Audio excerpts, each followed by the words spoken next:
할렐루야, 반갑습니다. 오늘은 레위기 14장 1절에서 20절 말씀으로 나병 환자가 정결하게 되는 규례는 이러하니 라는 제목으로 여러분과 함께 은혜 나누길 원합니다. 오늘 본문에는 나병으로 인해 추방되고 격리되어 생활하던 사람이 어떤 이유에서든지 그 병이 치유되었을 때 그가 다시 공동체로 복귀하기 위해서는 반드시 밟아야 하는 정교한 정결 예식이 있었는데 그 과정을 상세히 보여주고 있는 것이 오늘 본문입니다. 그런데 문제는 그 과정이 상당히 정교하고 복잡하다는 것입니다. 하나님은 부정했던 자가 거룩함을 회복하는 과정 가운데 왜 이처럼 엄격하고 정교한 정결 예식 과정을 요구하시는 것일까요? 정교한 정결 규례를 통해 하나님은 우리에게 무엇을 말씀해 주시기 위함일까요? 이제 우리는 함께 본문을 살펴보면서 부정한 자가 정결케 되는 과정을 통해 우리에게 주시는 하나님의 은혜의 말씀을 깨닫게 되시길 주님의 이름으로 축복합니다. 이 성경 본문에는 나병이라고 표현된 질병이 있는데 그것은 단순히 우리가 아는 그 문둥병만을 지칭하지는 않습니다. 나병이라 함은 각종 악성 피부 질환을 모두 다 포함한 것인데 그 대표적인 것이 바로 문둥병입니다. 그리고 성경은 많은 경우 나병을 죄와 연관된 질병으로 이야기합니다. 미리암은 모세를 비난하고 교만하게 행하다가 나병에 걸렸습니다. 또한 우시야 왕 역시 하나님 앞에 교만하게 행하다가 아론의 후손 제사장에게만 허락된 분향을 위해 성소에 들어갔다가 나병에 걸리고 말았습니다. 이렇게 나병에 걸린 자는 진영 밖에서 추방된 삶을 살아야 했습니다. 문둥병에 걸려 진영 밖으로 추방된 자는 옷을 벗고 머리를 풀고 입술을 가린 채 부정하다 소리를 쳐서 사람들이 그에게로 접근하는 것을 막아야 하는 것입니다. 이것은 죄로 인한 심판을 애도하는 몸짓으로 공동체가 너는 본질상 죽은 사람이요 라고 간주했기에 문둥병에 걸린 자는 자기 자신의 죽음을 애도하는 삶을 살아야 하는 것입니다. 그러니 나병에 걸려 진영 밖으로 추방된 자가 처한 상황이 얼마나 힘들고 비참하겠습니까? 그는 두 가지 측면에서 매우 큰 불행에 처한 사람이 되고 말았습니다. 첫째는 사랑하는 가족과 공동체로부터 분리되는 심리적 정서적 고통 속에 놓이게 되었다는 것이고, 두 번째는 이제는 더 이상 예배를 드릴 수 없는 자가 되었다는 사실입니다. 여기서 우리는 그 부정과 죄의 결과가 얼마나 끔찍한 결과를 가져왔는지 깨달을 수 있어야 합니다. 왜냐하면 죄의 결과는 사랑하는 가족과 공동체로부터 분리를 가져왔을 뿐만 아니라 더 큰 불행은 하나님과 교제할 수 없는 영적인 분리와 형벌 가운데 놓이게 했다는 것입니다. 이스라엘 백성의 가장 큰 두려움은 예배의 자리에 들어가지 못하는 것이었습니다. 여러분, 그러면 우리의 모습은 어떻습니까?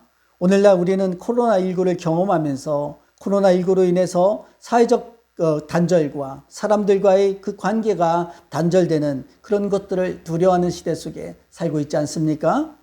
그러나 여러분은 한 번이라도 하나님 앞에 예배 못 드리는 것에 대한 그 관계의 단절에 대하여 여러분은 두려워하고 염려해 본 적 있으십니까?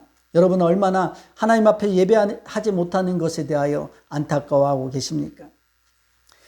우리가 정말로 두려워해야 할 것은 사람과의 관계 단절도 두려워해야 할 이유지만 더 큰 두려움은 하나님과의 관계가 단절된다는 것입니다. 부디 바라기는 코로나로 인해서 여러분들 한 분 한 분이 하나님과의 관계가 단절되는 것이 아니라 여러분들이 계신 그 자리에서 하나님과 더 친밀한 교제가 일어나길 주님의 이름으로 축복합니다. 사랑하는 성도 여러분, 레위기 전체에 흐르는 주제는 거룩입니다. 거룩하게 되는 것은 구별된다는 것입니다. 죄와 부정한 것에서 구별되고 세속적인 것에서 구별되고 하나님의 것으로 구별되는 것입니다. 오늘 본문은 몸의 질병인 나병에 관한 이야기지만 더 실제적인 거룩은 몸의 거룩뿐만 아니라 영적인 거룩이 강조되고 있는 것입니다. 만일 어떠한 이유에서든지 이 나병이 치유되었다고 한다면 나병으로 인해 분리되었던 자가 곧장 진영으로 복귀의 집으로 돌아갈 수 있는 것은 아니었습니다. 그는 여러 단계의 복잡하고 정교한 절차를 밟아야 했는데 그 이유는 죄의 부정에서 벗어나는 것이 얼마나 무겁고 힘든 것인지를 생생하게 보여주기 위함이었습니다. 그 복잡한 절차 중에 첫 번째는 2마리의 정결한 새를 통한 정결예입니다. 여기에는 정결한 새 2마리와 백향목, 홍색실 그리고 우슬초가 필요했는데 백향목은 부정을 물리치고 물에 담갔을 때 핏빛을 내기 위해 사용되었으며 홍색실 역시 또한 핏빛을 연출하는 용도로 그렇게 사용되었습니다. 우슬초는 물이나 피를 묻혀서 정결례 대상에게 뿌리는 도구로 그렇게 사용되었습니다. 이렇게 모든 것이 준비되면 2마리 새 중에서 크고 좋은 1마리의 새를 물에 담긴 질그릇에서 잡아 피를 내고 그 피를 찍어 묻는 병자에게 7번 뿌려 정하다 하고 다른 1마리의 새는 질그릇 속에 핏물을 발라 들에 놓아주는 것입니다. 그리고 문득병자에게 7번 피를 뿌리는 것은 완전한 정결을 의미하는 행위였습니다. 여러분, 하나님의 치유는 완전한 치유이기 때문입니다. 그러면 이와 같은 정결례가 의미하는 것은 무엇일까요? 1마리의 정결한 새가 또 다른 1마리의 새의 자유를 주기 위해 처참하게 희생되었듯이 예수 그리스도는 죄로 말미암아 영원히 죽을 수밖에 없는 우리를 위해 대속의 제물로 십자가에 죽으셨다는 사실입니다. 또 들에 놓임을 받은 새는 또 다른 1마리의 죽음의 피를 온몸에 바르고 생명의 자유를 얻은 것처럼 우리는 그리스도 예수의 보혈로 씻김을 받아 속죄함을 입어 죄에서 자유를 얻은 것입니다. 그러므로 우리가 부정한 죄에서 정결함을 얻을 수 있는 유일한 길은 오직 예수 그리스도의 보혈밖에 없음을 알게 하시는 것입니다. 그러면 이제 이 환자가 정결하게 되는 날의 규례는 이것으로 맞춰지는 것일까요? 그렇지 않습니다. 그 후에 환자는 털을 밀고 옷과 몸을 물에 씻으며 이제는 그는 성전에 올라가 제사를 드려야 했습니다. 고대 이스라엘 민족에게서 털을 미는 행위는 과감한 행동이었습니다. 왜냐하면 그들은 구렛나루나 턱수염의 모서리를 깎는 것이 금지되었기 때문입니다. 그럼에도 불구하고 털을 미는 이유는 피부가 회복된 상태를 모든 사람으로 하여금 보게 하고 그럼으로써 거기에 털할 만한 부정도 남아있지 않게 하기 위함이었습니다. 그리고 그 마지막 절차는 속죄제, 번제, 소제, 속건제를 드리는 것입니다. 그러나 무엇보다도 이러한 절차의 절정은 속건제를 드릴 때 제물의 피와 기름으로 오른쪽 귓볼과 오른쪽 엄지손가락과 오른쪽 엄지발가락에 바르는 것입니다. 제가 레위기 14장 14절부터 17절 말씀을 읽어드리겠습니다. 제사장은 그 속건제물의 피를 취하여 정결함을 받을 자의 오른쪽 귓보리와 오른쪽 엄지손가락과 오른쪽 엄지발가락에 바를 것이요. 제사장은 또 그 한 록의 기름을 취하여 자기 왼쪽 손바닥에 따르고 오른쪽 손가락으로 왼쪽 손에 기름을 찍어 그 손가락으로 그것을 여호와 앞에 7번 뿌릴 것이요. 손에 남은 기름은 제사장이 정결함을 받을 자의 오른쪽 귓보리와 오른쪽 엄지손가락과 오른쪽 엄지발가락 곧 속건제물의 피 위에 바를 것이요. 아멘. 성도 여러분, 이 장면을 읽을 때 여러분 연상되는 장면이 있지 않습니까? 이 장면은 여러분 레위기 8장 22절에서 24절에 제사장 위임식에 드려졌던 그 제사 형식과 형식적인 면에서 굉장히 같다는 것이 놀라움입니다. 제사장 위임식 장면 한번 떠올려 보십시오. 레위기 8장 22절에서 24절도 제가 읽어드립니다.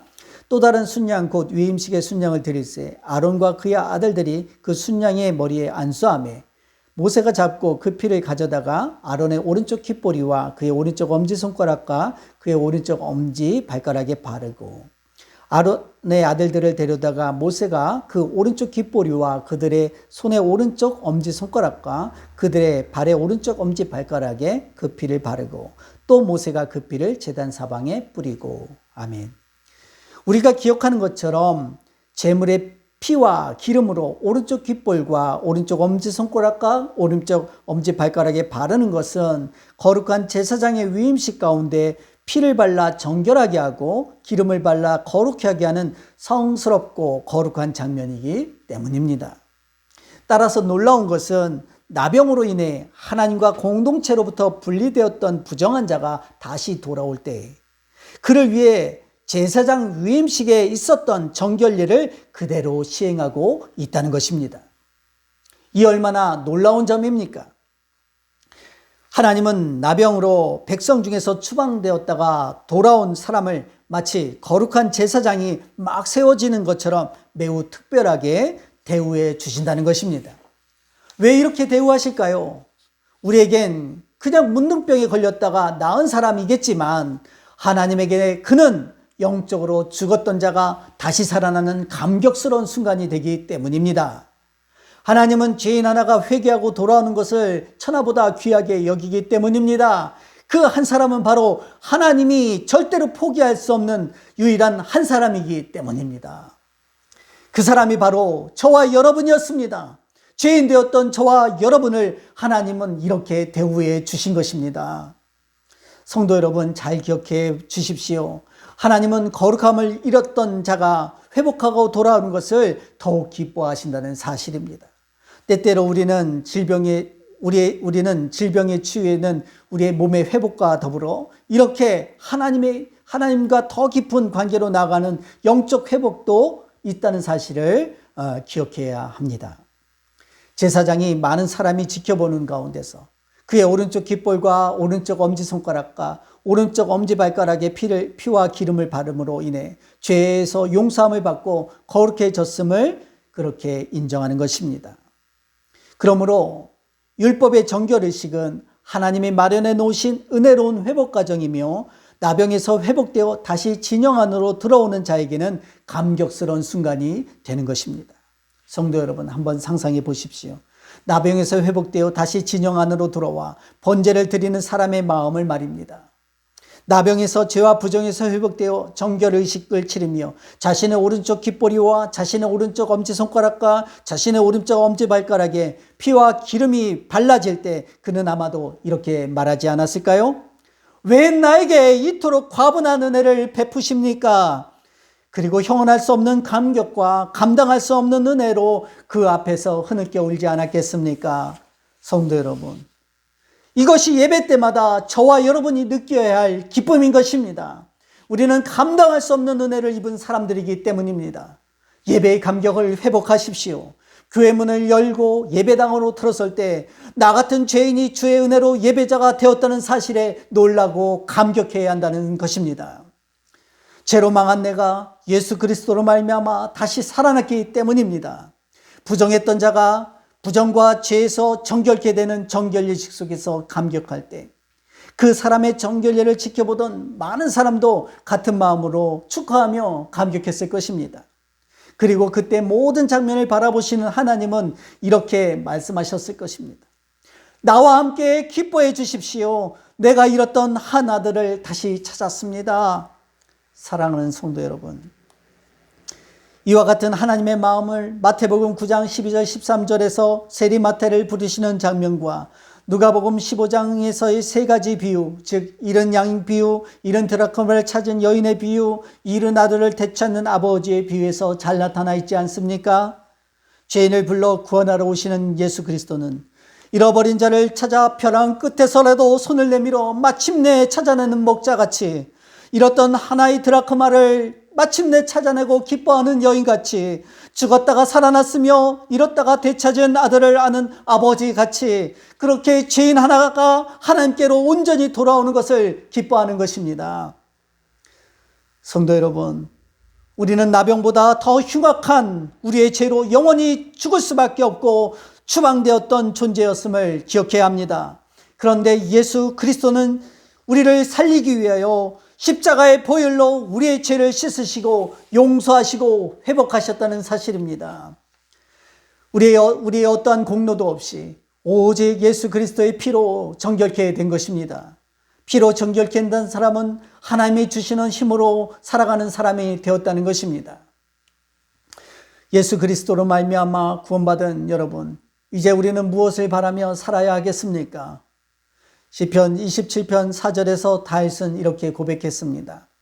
내가 여호와께 바라는 한 가지 일 그것을 구하리니 곧 내가 내 평생에 여호와의 집에 살면서 여호와의 아름다움을 바라보며 그의 성전에서 사모하는 그것이라. 아멘. 여기서 사모하는 그것이라는 말은 예배하고 기도하는 것을 가리킵니다. 오직 예수 그리스도를 바라보며 예수 그리스도를 깊이 생각하십시오. 그리고 그 사랑을 고백하시기 바랍니다. 구원의 감격이 있는 사람은 예배의 기쁨과 감사가 있습니다. 그 은혜에 진심으로 감사드리며 하나님께 구원을 주신 우리 주님께 영광과 감사를 올려드리는 저와 여러분 다 되시기를 주님의 이름으로 축원합니다. 기도하겠습니다.